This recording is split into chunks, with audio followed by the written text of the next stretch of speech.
and have known each other now. So yeah, it must be those grassroots that we first founded this relationship. So I love it, and that's great. So Matthew, even by your bio, I I'm intrigued by a lot of your story, but I know that every time that there's a change in someone's life, right? Even going from 200 to $20,000 a month, that doesn't happen by accident.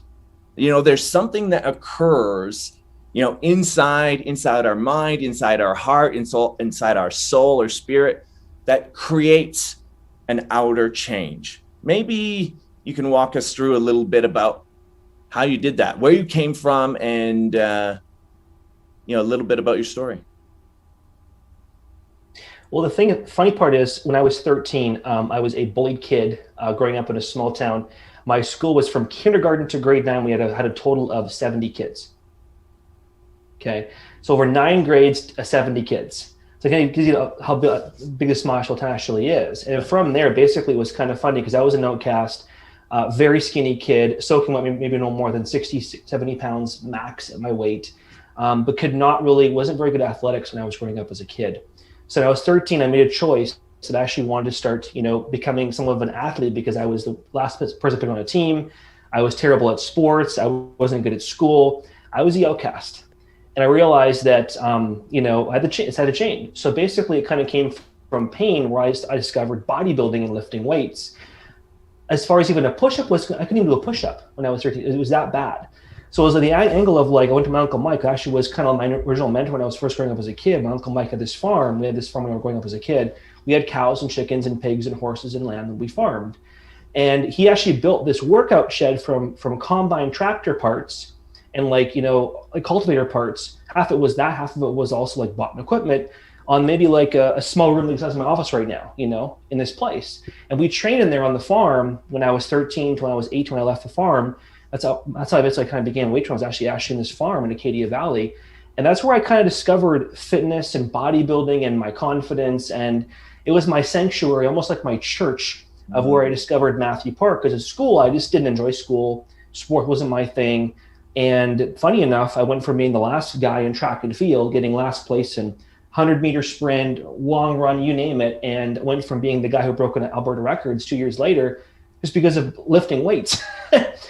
And I was almost like this outcast guy that just was never really fitting anybody's agendas. So that's kind of where I kind of carved my fitness experience, growing up. Wow, I love that, because that I relate to that on so many levels, just because same thing. The school I went to, I think it was 100 people from K to 12, right? Grade 12. And so we had classrooms doubled up. And so I totally agree.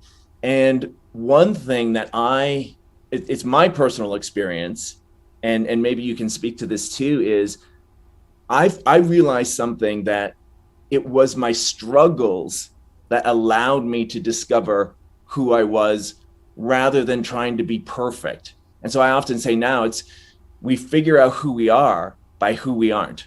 I didn't fit in here. I didn't fit in there. I felt like an outcast, like you said. It's where is my place? So it was my struggles that catapulted me to look deeper, look within myself. Is that what you're saying also? 100%, Sean, 100%. Struggles really, I guess, really brought forth, I think, lessons of growth that enabled me to realize who I was and who I didn't want to be. Funny enough, when I graduated from high school, class of, I think there was 20 of us in the graduate, grade 12. Everybody else went and partied, and they're like, "Will you come?" I'm like, I never drank a beer till I was 22 years old. Never had a glass of wine till 20 years old. And I was like the guy who just lifted weights, trained, was on the farm working, made money on the side, those kind of things. And I was just kind of my own person, bodybuilding, I was obsessed with it, but it built kind of my thing to where at that point in my life when it was earlier on. Wow. And so how long have you been in Montreal now? And is that where TRM was formed, is in that transitional period? It also came through struggle, ironically enough, because when I moved from Alberta to Montreal 6 years ago, I was kind of exiting out of a business that I had so much pain. I lost everything. I was almost went through being broke again for a second time. And I went back to having to like rediscover where my passion was again, which it always was in coaching. When I was making 20K a month when I was 24 and I lost everything again, second time around, I realized I love being a coach and an entrepreneur. That's where my heart is, but in fitness. And funny enough, when I began business years ago, I hated it, bro, because I didn't like business coaching entrepreneurs in business. I loved entrepreneurs in fitness, trainers and online coaches. That's all I work with. Everyone else, I defer to somebody else. And that's why 2 years I was like, why is this coaching not fun anymore? Like they all make, I got paid great money. I wasn't having fun. It was like work for me. And actually, funny enough, as the Super League kind of came up, and then I went to Super League for a year and a half, and I was like, I still hadn't found myself yet. And I went back out of that. And then 3 years ago was when I really nailed into TRM was born 3 years ago. Boom. Trainers, online trainers, that's all I focused on with my team. And that's where basically everything's went almost a rocket ship from like here it was now to where it is going right now in the future and currently in the business. That's amazing. So 3 years TRM has been launched and is just, and I know speaking from you to you, it's yeah, you're doing amazing things. And so I'm really excited to see where this is going to go. I love diving into people's story as far as it's, the experiences that they had to go through, because from my experience, I don't know anyone who's ever done anything great, whether it's leadership, whether it's discovering who they are, without that struggle. So do you know, Matthew, when you sort of had that pivotal moment and what it was, what clicked, if that makes sense? Okay, this is actually, it came to me very clear because when I had my first 2 years of business coaching and I wasn't having fun anymore, Super League came to my hands. Okay. And Michael invited me to the LA for this event. I went to this event, met Jay Jung, all this good. And Super League, as you probably have heard before, it was fantastic in its earlier years. And I was all over, it almost felt like INBF all over again, except on a bigger scale, And I was having fun. And all of a sudden I brought a show to Montreal. We had the biggest show of Super League in Montreal was in Montreal. And I still was like, okay, something is missing. Something isn't quite there. I feel like I'm filling a gap, but not filling a gap. And then things kind of happened on the business side where I was like, you know what, Super League really isn't where I want to go. And it took me a year to figure that out. And that's when it clicked. I was like, just like, babe, why do you keep going back to all these things to like almost feel like you want approval or they're good enough, but it's not you. In the heart, you've always been a coach. You've always been an entrepreneur in fitness. So what are you doing? Why do you keep going back all the time? Because Super League, I was around all these great guys, man. Like I could have gone, I was like, you know what? They offered me, ownership in the company. I was like, no, I don't want that. And I finally realized my purpose is in coaching, but trainers and online trainers. And when I realized that click, it was like my heart just opened up. And I felt this like weight off my shoulders, just like breathing again. All of a sudden, the first group I launched, it was so easy to get my first 10 people. I was like, this is actually not that bad. And I realized from 10 people, it went to 15, then I went to 8, then I keep growing. Now we're a 16th group in June of about 40 coaches. We've gone through 300 plus trainers in the last, just under 3 years. And these are A-player coaches. Some are earning 10, 20, 30, 40, and 50K plus a month in their businesses, have come from $1,000. And the cool part is, it's not about the money, bro. I've realized that because I was obsessed with fitness that's what saved my life. Almost what was for you, both with your kids and your family. And I went back, but it wasn't about training clients anymore. It was about helping an area that I felt I could really serve at the highest level and show my heart and give my heart and give the impact it truly deserved it to be. And now I feel like 10 years from now, I know we're going to be helping 1 million trainers and just keep serving in that capacity, in that niche marketplace. That's amazing because, what I hear you saying, if you focus on the money, very often that's where the struggle is. That's where the head comes in, and it's like where you're saying, no, follow your heart. What is your heart saying? And as that opens, and that's exactly how it was for me, because I tried to do everything perfectly. I tried this strategy, that strategy, just to make the money and, do everything, the so-called experts were saying to do. And it just ended always in like frustration, always in just like misery. First I had it, then I didn't, right? And as you know, that's a lot about my story too, whether it was relationships, whether it was businesses. And it came down to my health, because I was a bit of a thick learner, you know, not that quick, you know, I guess you could say. But it took relationships, business, and then finally my health of going up and down the yo-yo before I was like, there's got to be a different way here to achieve success, which is a great question I want to ask you. What does success mean to you now that you've gone through your own struggle? Has the definition of success changed for you as far as now what success is? Massively, dude. Massively. In my 20s, I actually have a vision board in this back office here. My 20s vision board, it had a jet on it. It had this, 3 beautiful cars, and I'm like, now I need a vision board at 30. At just turned 36. Like, I just came back from a walk before this podcast, and I was like, it was a lot of fun with my family, and there was no worry about having to respond to somebody over. So I'm gonna. The point is this: I get to have freedom now. I don't answer to any boss saying, hey, or some shareholder over here that I'm not having fun in this company anymore, even though I was a big, owner in this business. It was like, no, freedom and success for me, freedom actually is success. But success for me is seeing these people that when they come into our process, bro, and I'm getting these texts like, Matt, I have more time with my kids now. I actually make enough money now. I can actually go on a vacay for 4 days or 4 weeks and not worry about the money. I'm like, this stuff gives me goosebumps, because they're good people who are slaving away for 10, 12 years on paycheck to paycheck, and they finally can have some freedom in a great, beautiful career path of personal training or online training, and not be worried about money or other things, and also having time with my family, bro. Like, my family time is precious time now. That's why I have a cleaner now for my house. I got cleaners. I got people making food for me, because I want that extra hour or two a day to go spend time chatting with my wife, playing ball with my little boy now, going for a walk with Lily. And I realized, I made a post 2 weeks ago, and I said, I kind of wish I had kids earlier, because you inspired me. When I first met you, you inspired me, because I know your story. We talked for like 2 hours. Yeah. And you're talking about your, like, what 15 or 18 different kids you've got. I'm bugging you, bro. 6 kids. And I was like, this man, he's dressed for success. He's poised. You're calm. You're confident. Plus, you got all these things on your past you've gone through. Your kids, your business things you went through, and I was like, this guy's a real deal. Hence why you and I probably made that connection so fast, And I came back from that trip when we were in Toronto that time, and I was like, dude, the one person I'll never forget was you, like, over anybody else I met at that event, because I'm like, the heart connection we had was phenomenal.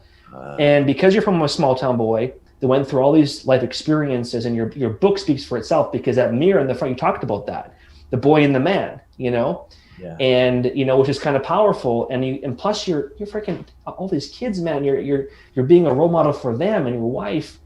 That to me is success. Is being married for over 10 years, being able to keep pushing through and to love each other deeply, still impact your business and clients to the next level. And I realized, you can have the jet, man, but that jet can be gone tomorrow, because when you're dead, it ain't gonna mean nothing. Absolutely. Wow. So well said. So incredible. I love that. And going into TRM for a minute, because I see it on your back wall. I see your shirt, and I got to get me one of those shirts, by the way, Matthew. Yeah, and so how important would you say external strategy, versus mindset? Because I also know that you're known as Mindset Matt, right, all over social media. But I see you as heart set Matt, as like this genuine integrity, authentic person. How does that, and is this a part of your program, by the way, where you're teaching, where you're combining strategies with the heart set and the mindset? How does that come together to create success? And where's the importance? Sorry, I didn't mean to. That's a really good question. It's actually a big question. And the funny thing is, yes to both. But one thing I realize is that you need those components in all pieces to be successful whenever a person goes through a journey. Because if you just do mindset, that's great, but then you forget about your business.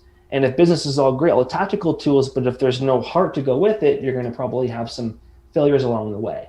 It's really about, the mental aspect of your mindset, but also the tactical aspects of your vision and your plan, your clarity, as well as the strategy that goes with it to implement to get you through the highs and lows you're going to have, because you're going to have low days, and be ready for them. The days you don't want to get up in the morning and you want to get through the big tax bill you got in the mail, or that client that gave you a bad name on social media, or resign from 2 years of working with you, you feel your heart's been tear out of pieces. That's just part of life and business. So I realized that as I've gone through these things myself in my own businesses in the past, 15 years, I realized now I just pass them over to our team, and I love sharing. It's funny. I love sharing. I actually love giving someone else a spotlight, bro. I'm not a spotlight guy, even though I have to with a business. Obviously, you have to when you're going your business. I'm more of like, give the spotlight to Jamie or Seb, or Sean or Alvin or somebody else, because I want to see my team grow and succeed, because I know when they are, I go with them, Absolutely. And I look in the mountain, I'm like, at the mountain, I want to have like 100 of us around there, like having a bonfire, laughing, telling jokes and stories. I don't want to be alone on that mountaintop, bro. Absolutely. Oh, that's incredible. I love that. I do. I love that. And, and that's how I see you. I see that whether we're talking about business, family, health, wellness, that to me symbolizes abundance. Not me standing there alone with a bunch of money, not me, trying to, just have all the say in a family or even in my business. It is, I totally agree with you. It's about a team. And you and I have been talking for a while, even about the importance of team and how it is. It's more than just you and I. And I really, when you mentioned that, I literally, it was goosebumps, because I was like, yes, this is what it's about for me in the next step, is because I see us as part of like a human ecosystem where we all have gifts and talents, and it's to invite everyone together and share those gifts. And that's how we all grow. What's your, I really want your viewpoint on the whole community aspect as far as how it relates to success. I want to share a story, if I could, bro, on that. Absolutely. So when I first started INBF Canada, I didn't have any money to my name. And in fact, my first show was, I was 21 years old. I realized that, at the time, I wanted to make natural bodybuilding big and bold. That was my vision at that time, 21 years old. And it was like, that was all I was thinking about day and night, was natural bodybuilding and spreading this among our athletes. I realized that, we built to 5 shows across the country. It was an okay federation. We did okay. But I realized that, I put tons and tons of blood, sweat, and tears into this. And I realized that my team of promoters that we built 14 people around us promoting, sharing in different roles, the GM, the accountant, the marketing person, running this show over here. And I was proud of that, because honestly, no one really got paid. It was all through aspects of, sharing recognition and giving people spotlight and doing performance type, splits for people, and giving them a place where they could feel like they owned part of that business. There was no share given out. It was more ownership from an aspect of, you know what, Leo, this is your show, man. I'm here to support you, brother. Yeah, I'm the CEO of the company, but it doesn't mean nothing to me. Titles don't mean nothing to me, as far as like, I'm here to support you as if you're the owner of this business. And because of it, Leo now took over the company in Charlotte, and now they rock INBF, I think, in 4 shows across the country. And the cool thing is, I've noticed people that have been around me for 5, 10, 15 years. And now they're coming back in TRM now. It's kind of funny. Leo now is coming back. He's kind of TRM now. He's now a leader with us, Leo King. And it's kind of cool, because I feel when people feel like they have ownership in something and they have a space, that you mentioned, a place to grow with their talents, I give them that space. I'm like, hey, you got that space. We have mutual respect here, back and forth. Yes, I'm the owner, but I want to give you space to share and learn. And then we build this mutual bond. And all of a sudden now Jeff's the leadership guy in TRM, and Seb's the discipline guy over here, and Jamie's the marketing girl over here. Tanny's mother bear. Ross is the VTPT guy. So it's cool, because everyone kind of has their thing, and I love it, because I see the martinis, at the end of the year, and the champagne, and I see us all sharing in wins from when we see the team. This morning, I had a girl, Kayla, booked 10,000 this month in less than a month and a half in her business. Went from, I think, 5K a month ago, now to over 10K a month. made a post in the group. I was like, hey, this is all about Jeff was coaching you before. Jeff should be getting the recognition on this one. Yeah, TRM was a part of it as well, and that's sharing success. You know, yes, I was a part of that, but I didn't mention my name because at the end of the day, it isn't about Matt Park. It's about TRM and the people. And I would sooner give the spotlight to the other people because I know in return they're going to give back. It's a reciprocal factor, you know, and we're going to elevate this on service because my vision is 1 million trainers, not 2. Right, at the end of the day. Love it. Yeah. I love it. Absolutely. That was a big winner question, bro. So yeah. No, that's great. So let me focus it a little more. We'll bring the big vision down to more concrete. How important are goals? Huge. Goal clarity, which actually is one of our 4 pillars in module 1, is actually the one that most don't do enough of. Mm-hmm. So it's funny because they'll come in, they'll have business ideas. They'll have this drive. They'll have this passion to want to go do some work. They'll have great social skills, some marketing knowledge, but okay, I'm like, okay, where are you going in a month from now? Where are you going to go in 3? Where are you going to go in 12? Where are you going to go in 5? And they're like, I'm not sure. Exactly. So goal clarity is one of the things we focus on big time. We have accountability measures in place with our team to make sure we're hitting. So imagine even with your coaching, bro, that's probably one of your key pillars, I can imagine, for level 10 coaching that you do. Absolutely. It is. You know, and I see, even when it comes to mindset, my mind needs something to focus on. And I got to give it something, right? And I think this is where, as you know, we talk about a community, I view just even myself just as just like a little micro of a community, which is, okay, I have this mind, I got to give it what it can do. I have this heart, I need to feel, you know, what's really true for me. And then, yes, there are skills, gifts, and talents that I'm good at, and I have to put it all together. But absolutely, without a goal, how would I move towards it? And then something just feels off. And so, yeah, it's not everything, but it is, to me, it's like the first step. Totally, man. Like you said. 100%. Like you said. So, yeah. Now, as I get older, you know, turning 47, I've realized that energy is very important. And I know you're just a young pup. You're not anywhere near. Yeah. Look at I think you're like 30, flipping 8, bro. So I'm not sure what kind of skin cream you use. Whatever you use, I want some of it. Perfect. That's the.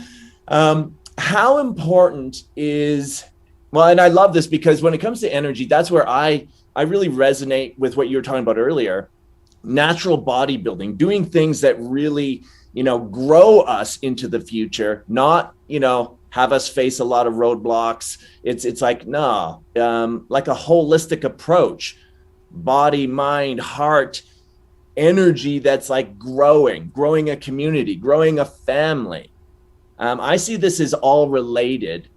How important, and I'm circling back around to what you're mentioning in the beginning, how important is balance to achieving that success that you were talking about?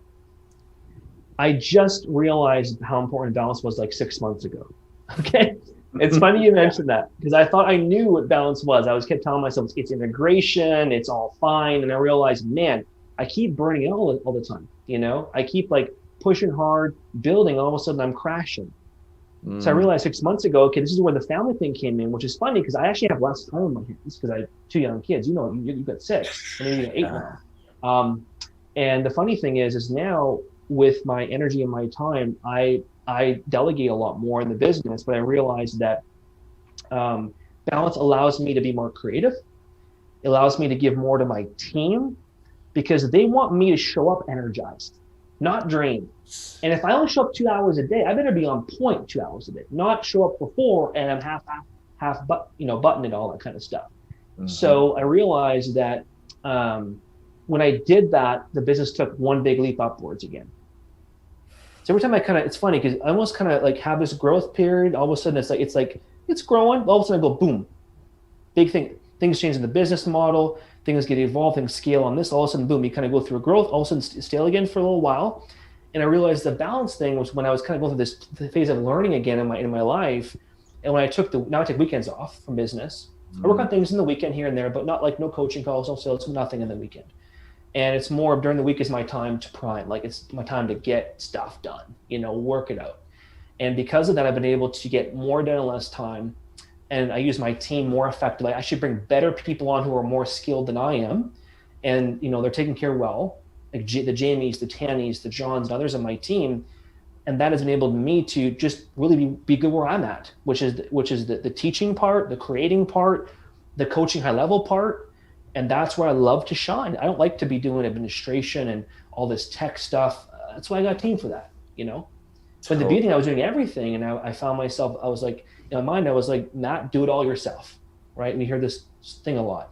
You'll save money, you'll save time. I'm like, wait, true. But in the day, you're like, man, I can't even eat my supper now because I feel like I'm going to fall asleep on the computer screen, Isn't that interesting? That is actually one of my, and I'm so glad you brought this up because it was one of my greatest turnaround points. Because what you said was, okay, I had this little growth spurt and then I hit this plateau. And what my mind would tell me is, oh my God, it's slowing down. You got to work harder. You got to really spike that growth. And it actually, that caused me to fall back down because I would work harder. I would drift away from my relationship and my kids all of a sudden would be squirrely, right? Because everyone wants, connection. I was going to say attention, but it really comes down to connection, right? And when I saw that when in that plateau, it wasn't necessarily push harder. It was like, how do I connect, to my family, to my body, right? Isn't that one of the challenges too, even for like busy entrepreneurs, CEOs? It's like, what's the first thing that like falls down when we get busy? Oh, put the fitness to the side. I'll come back to, and then our health starts to go down. We put our own heart desire, and we get sort of caught in this loop of not being able to move forward. And I was like, oh my gosh, how could I not see this, Matthew? It was like, I actually need to spend more time with my family in the plateau, more time, working, eating properly, spending time doing what I know is true that gives me energy. And then boom, I came out of the plateau. Clients would just come to me and I'd be like, what? Right? Like it was amazing. Do you agree with that? I totally resonate, man. So, yeah. That's so great. It's amazing because we're talking about balance, we're talking about family, and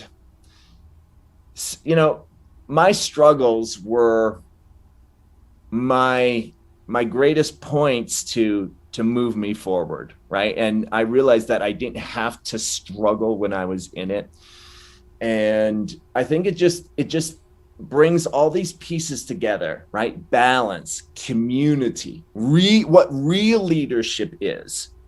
And it's if we look at the world we're in too, I think this is something that, as we're talking about this is something that leadership is really, if I dare say, lacking, is the ability to go from the lone wolf mentality to the real community and how to really embody that.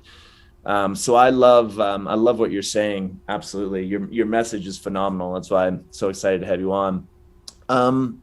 Matthew, talk to me about, so we talked about where you came from, and talk to me about what you're doing moving into the future now.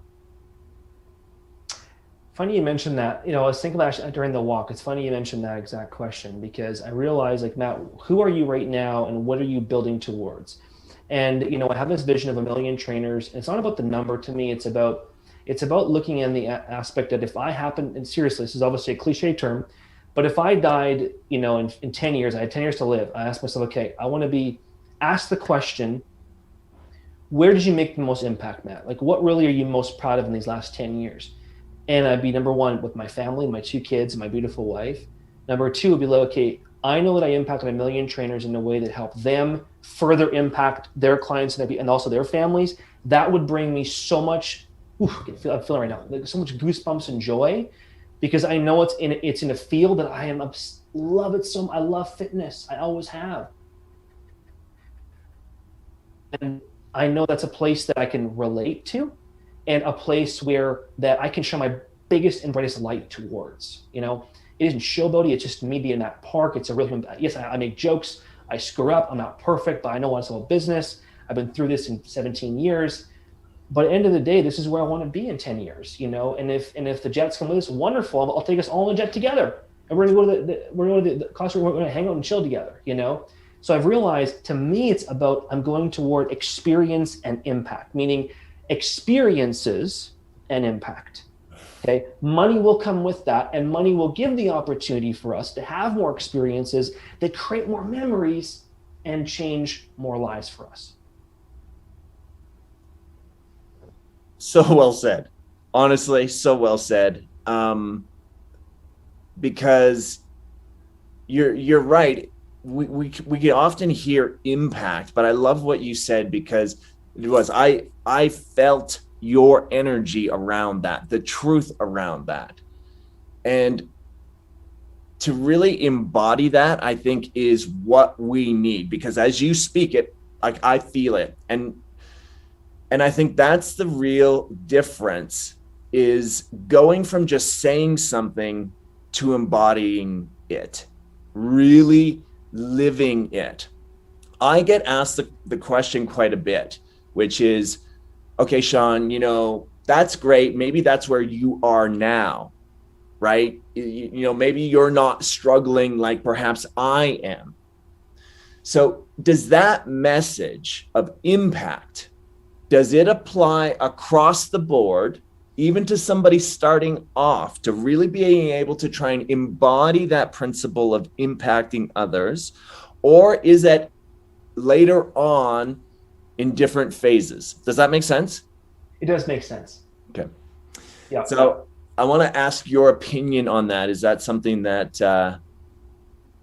as somebody starting off, say as a new trainer, to have that as a part of their vision, their goal, as a necessary puzzle piece? It's very critical.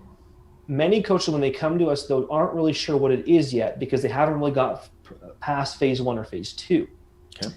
And what's funny is, when I wrote that million trainer goal vision in our TRM, like module 1, because I actually have it in my module 1, from module 1 of TRM, group 1 to module 16. When I first shared it, I was like, is this egotistical? Is it thinking too big? Like, I was thinking, like, am I going to sound like weird sharing this? I didn't believe it. I was like, but that's what my heart's telling me, is that 1 million trainer goal. Now I share it now, and I'm still not sure I'm going to get this done yet.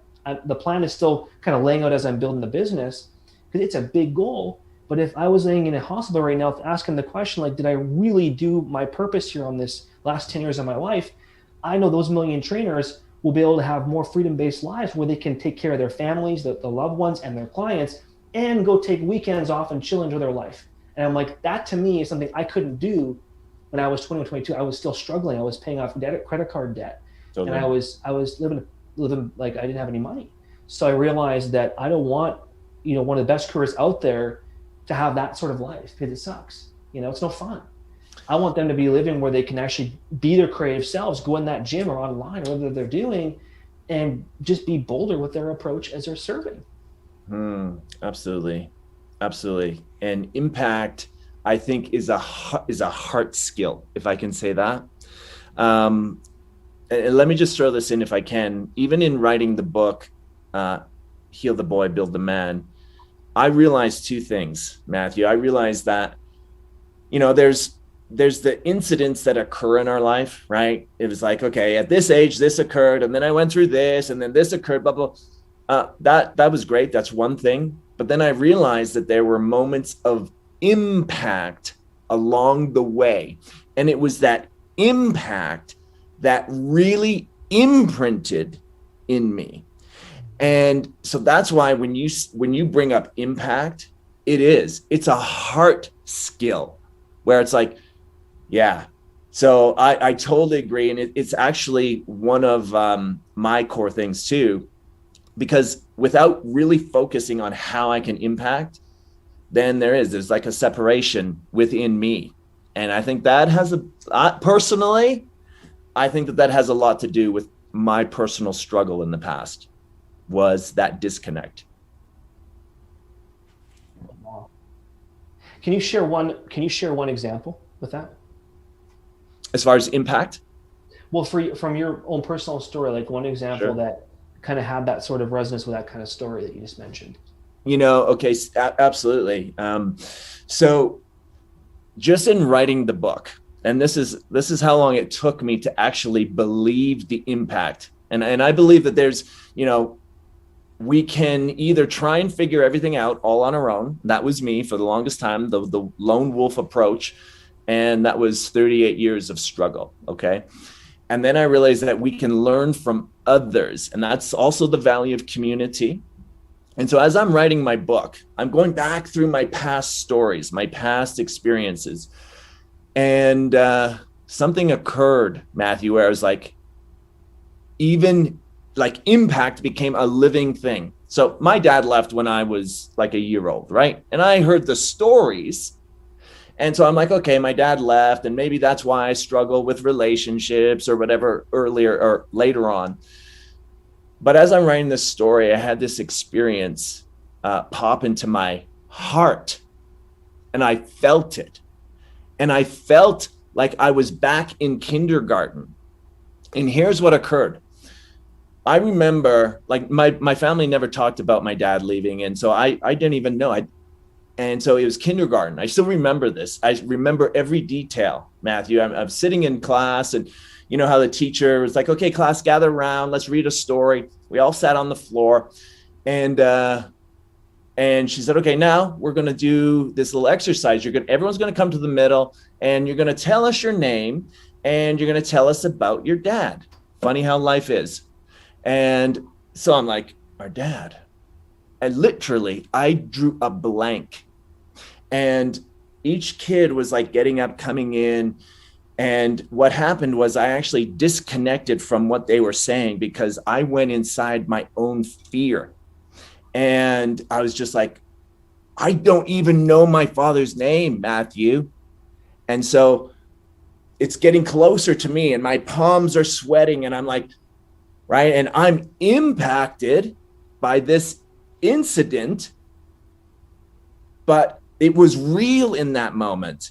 Okay. And so it was my turn. I walked to the middle, and thank God I had that name tag that says my name is, and then you write on felt, Sean, because I remember everything went quiet, and it was just like, I'm looking around and kids are laughing at me. And I was just like, oh God. And I had to look down at my tag and said, my name is Sean, and kids are laughing at me, and I felt just like this loser. No. Okay. And then what I did was I made up some name, and I said, my father is a detective. And all of a sudden the kids were like, wow. And so I was like, I learned how to really create a story in that moment that had impact, and I was impacted. And I realized that impact can impact others, and it impacts me. It's not just an incident. It comes down to storytelling from real impact that hits us in the heart, not just our head.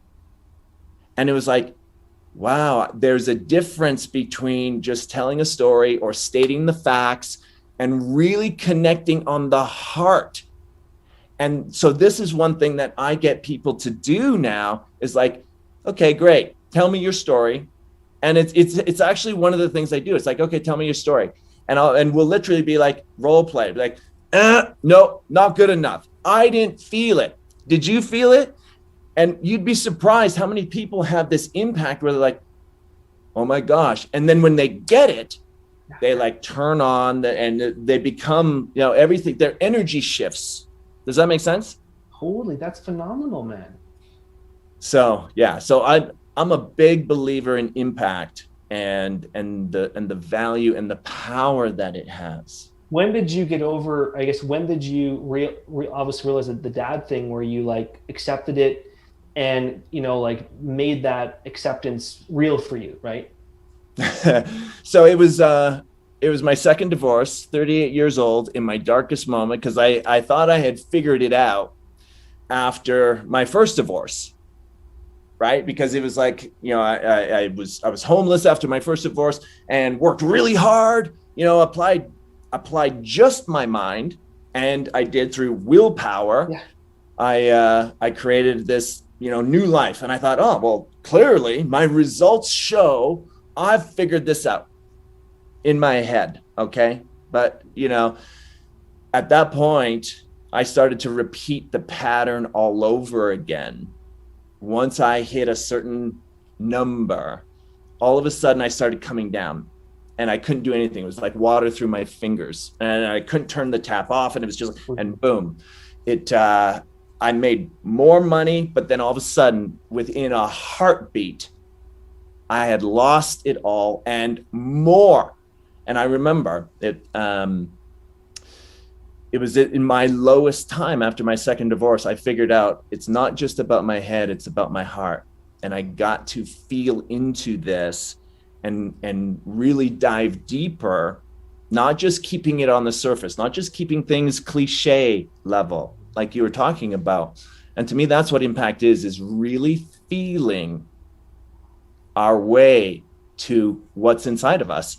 And so it was 38 years old that I came, heart to heart with myself, if I can say it that way. So incredible, because now you're looking at 11 years, well, almost 10 years after, and you've made this complete like 180 shift with your book and the magazine cover and like the clients and the success. And it's funny because there really is no perfect time, or when it happens in life, and all of a sudden we have this revelation, this aha moment, whatever, light bulb, whatever you want to call it, or just massive pain, and that was yours, and obviously now look what the result gave you, like, the wife, you're more with your time with your kids, all this other stuff happening, the nice white shirt you're wearing, all these cool things are happening for you. But now it's like this new evolution. The cool thing is, like, you share this now in your book and your stories and your coaching. Other people get it, they relate to you, and you impact in different ways. Totally. Absolutely.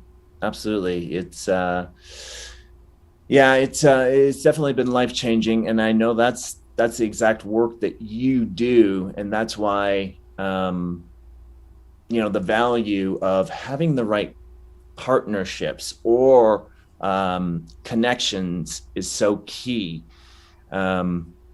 Would you agree with that, Matthew? What as far as partnerships and collabs, partnerships? I think the biggest thing I'm going to share there, man, is and this took me a little bit to figure it out. I did not believe in avatar niche marketing at all. I thought it was a bunch of hogwash and garbage. And I realized that until I went through multiple levels of like the coaching and the training and the business, all this kind of short story here. We had our beverage company. We hired the Dragon's Den, Arlene Dickinson girl, to do our marketing for us for $50K. And for 2 months, they took us through all that research and development. Now, this is a bunch of baloney. What, all this money's for what? Like, we didn't follow through with finishing the contract. Like, obviously, we finished it after a certain time, but obviously, all this work done. And my partner at the time, my uncle, and I were like, yeah, all this new stuff is obviously that important. It's funny because now, coming 2 years ago, I finally realized, 2.5 years ago, when TM kind of was born, when I realized that niche focus, and now I realize that's your success portal right there, is when you really find where you can serve. Tim Ferriss puts it perfect. You find your 1,000 raving fans, and you find those that will make you your 7-8 figure business, because you're serving a specific community and people. And until I figured that out, that's when the business took a massive turn in the right direction. Wow, that is a real gold nugget. Big time, because I feel like that is where a lot of people are missing the mark. How many people would you say are still trying to serve everybody? Every coach that comes in our program usually always says they want to serve. In fact, I haven't had one person yet come into TRN that said, I only serve this person. It's always like, I want everybody. I want, even if they're making 10 grand a month. And it's funny because, and even it's funny because as your business grows, you almost peel the onion even deeper at the core, even with the income growth. Because as you become a specialist, as you become the heart surgeon, as you become the orthopedic shoulder technician, you can charge 5-10 times more, but you give a way better result than the medical doctor who's just everybody's doctor. Love that. It's so true. It's so true. And so do you have exercises to take people through that exact process as far as how to realize what is your niche market? It's deep. Yeah, it's a couple of weeks long. In TRMES, you go through this marketing technique and homework assignments and diving in.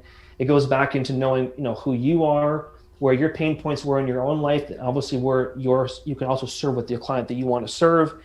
And you go on this pathway to find out where that niche market is for you. Some it could be moms. And I mean like specific kinds of moms. Moms who are young, 25, just had their first kid, 1-year-old. That's a different kind of mom to serve than a 40-year-old with 3 kids. Absolutely. Right? Or the mom who's got their kids are older, over 50, right? That's all different demographics, even if it's a mom.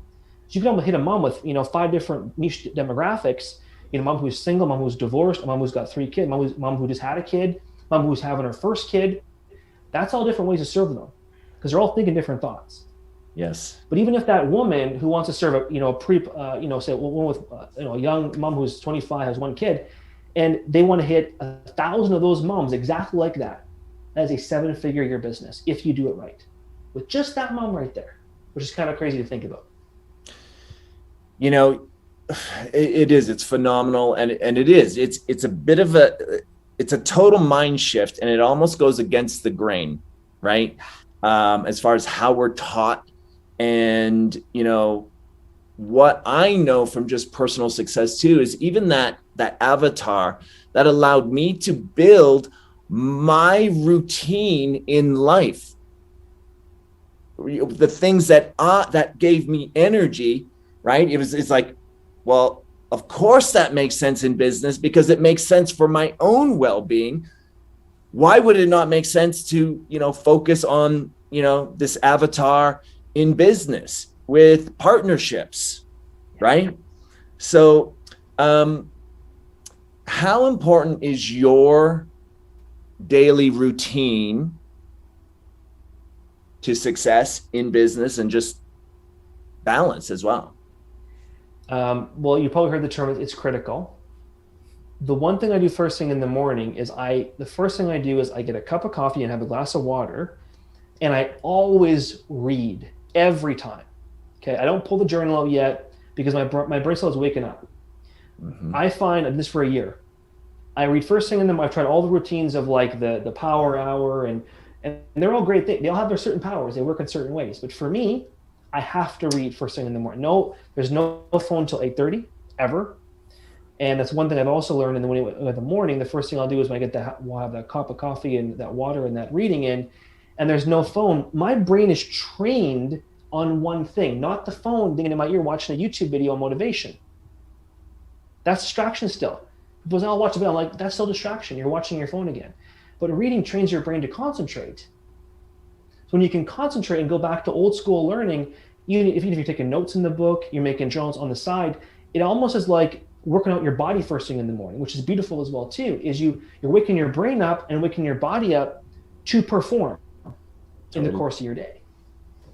Love that. Absolutely.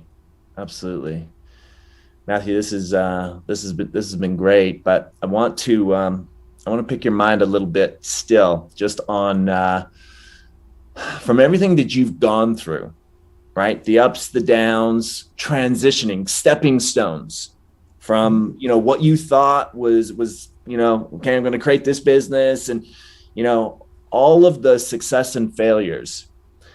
Can you, where you stand today, what would you say are the 2 to 3, you can add more if you want, lessons that you're like, wow, this has this has shaped me. These are the gold nuggets that I want to share. I'm going to give you one. Okay. I think if you follow this one principle, you'll be massively successful, and you stick with it for 5 years. Okay. Stick to one thing. I didn't do it in my 20s. I had the beverage, I had the federation, I had training, and nothing really ever took off until I did just Tiara. Nothing else. No partnerships over here, no side business, no side hustle, no real estate yet until I had a certain income level, the business level. One thing. Like in the morning, I do one thing. I have one business. I have one task. And that's the principle. And I was told that by a mentor when I was 25, and he came as an investor in our company. He had sold his business for, I think, $100 and some million. He says, now, why do you have all these things? You should be focusing on your, investing in your company. Why you focus? I can do all of them. I'm like, okay, are you sure? I'm like, yeah, I'm fine. No, I couldn't. But I was egotistical. I thought I knew everything, And now I realize that, even my wife's like, babe, like you've got this far fast, even with 2 kids and minimal time, because when you focus, you focus. Like no one takes you off your path. But if I have 2 things, I'm a disaster. Nothing gets kicked off. And I realized it because when I had Super League, my coaching business started to dwindle to the ground. Because all went to Super League. And then when I let Super League go, boom, it's like like a rocket ship to the moon. Elon Musk's Mars, and I was just like, boom. So that's the one thing, bro, that I think I can share today for all your listeners, that if they have one thing, they don't get distracted by this thing over here, that over there, and they stick to it for 2, 3, 4, 5 years, they will be massively successful. That's phenomenal. Actually, it's brilliant. It's so simple. It's brilliant, but I believe it to be true also. So Matthew, thank you so much for being on the Level Up Show. It's been my pleasure and honor to have you share your wisdom and your journey. And I'm so excited for, all the future steps and that you are rolling out. Where can we follow you, find you across social media, websites? What do you have? So basically, Instagram is mindset_Matt with 2 T's. Website is matthewpark.com with 1 T. And Revenue Multiplier is where you can find me online. That's it, bro. Amazing. Well, thank you for sharing your weekend with me. I know you don't work on weekends, so I appreciate you being here. And grateful for you, brother. I appreciate you. We'll talk real soon. Thanks, brother. Appreciate you, man. Thanks so much. Bye for now. Love it, man. Awesome, dude. Thanks for the amazing opportunity, bro. You are stellar at the interview style, dude. Oh, dude.